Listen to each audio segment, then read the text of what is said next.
So I'm like, I just changed the vacuum cleaner belt because it broke this weekend.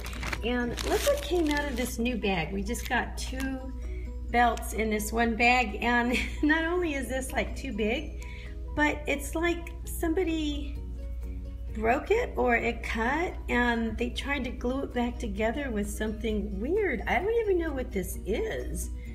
And they stuck it back in the bag and sold it. So I'm pretty sure this isn't gonna work, but I'm gonna have to take it back to the store and ask them what gives. I don't know where we got that. My husband picked it up this weekend. I think he got it at the hardware store. Kind of a weird thing to find. It's Kat here, Vegas Fruity, and you know, I was just watching Team Broccoli's, I guess it was the 29th, day of the 29th, and she was talking about marinating these hot dogs. You know, she was talking about them being kind of not really having a lot of flavor, and I agree with that because I have tried them once before, and I told Amy at Fruity Foodie that I was going to give it another try, but I have been, I don't know, I guess putting it off just because I'm thinking there's got to be something else I can do to make it better. And then Jenny said that she was going to marinate it in the carrot hot dog marinade, and I'm like, duh, of course, you know, awesome. And so right as she said that, I had to like put down her video and I ran to the refrigerator because I wanted to make sure I still actually have some. I've got some mushrooms in it that are still sitting here in this marinade, and I mean, it smells absolutely wonderful. So I'm just going to grill these up, grill them up. I'm going to cook them right here up on the stove. And then I'm just going to poke some holes in here, I think, so that it'll soak up a little bit more. And then I'm going to stick those hot dogs in this veggie or carrot hot dog marinade. Here they are. They're going to be sitting in this marinade. I think I'm going to leave them overnight. I'll just probably cook them tomorrow and I'll just keep turning them.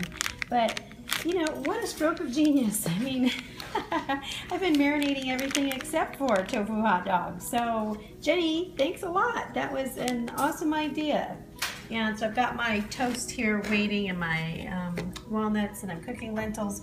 I'm actually starting on this lentil walnut loaf for dinner tonight. So break and have some lunch. I've got a sweet potato drizzled with raw almond butter, a little maple syrup, some raisins, and apples. That's basically going to be my lunch. A little almond. I'm making this loaf here tonight, this lentil walnut loaf, and here are all of my ingredients. So just real quick, I've got some roasted walnuts that I chopped.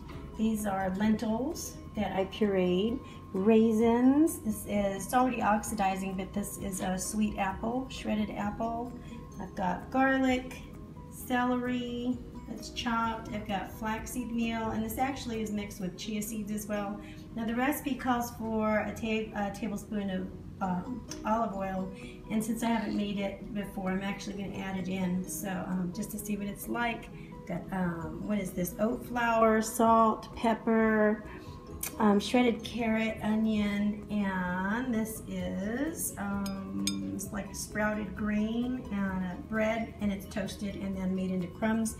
And you can add, you can do either gluten-free or regular bread, whatever kind you want. And in here I've got, I believe it's dried thyme, oregano, and chili powder. I guess I am really going to need the oil because in a large wok you've got to saute the onions and the garlic for like 5 minutes until they're translucent. And so, you know, I guess you could probably do that without, but I'm going to do it with the oil. Time to add the celery, carrots, apple, and the raisins. And I saute them for about 5 more minutes. And all the remaining ingredients, and I'm just going to do it in the wok. Pressed it into a loaf pan that I lined with parchment paper. And so now what I have to do is I actually have to make this glaze that's going to go on top and get baked on top. I've got a 1/4 cup of ketchup.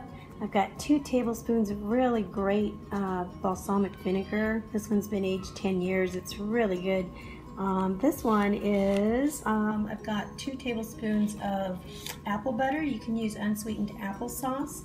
I just happen to have unsweetened apple butter, so that'll make a nice little addition. And this is a tablespoon of maple syrup. I'm going to mix it all together. I'm going to make a glaze that goes on top. So I'm actually spreading it with a spoon instead of a pastry brush because it's kind of liquidy. So I kind of hope it dries up enough so that we can actually like cut it and won't lose all the glaze off of the top.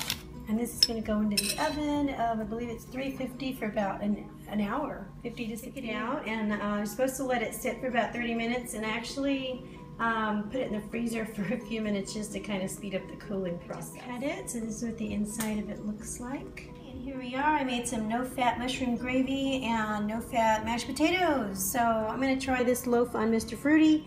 Let's see what he says. Okay, the lighting might be a little bit bad, but I still see him. He's actually having one of those sodas that I bought the other day. What are those called? Non-GMO. Oh, like Stevia, Zero calorie. Alright, now be honest too, don't get too much of the gravy on it. I want you to try it with the glaze. It's really good. Tell me what you think about it. Nutty. No, I mean, can you like taste all these different flavors that I put in it, or? Yeah. I think when I was making it, it reminded us of, the smell reminded us of stuffing.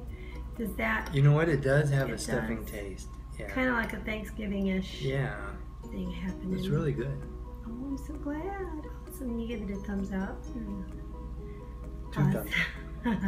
Good, because you might be having that for Thanksgiving. These are all ready for the fridge. It's really good.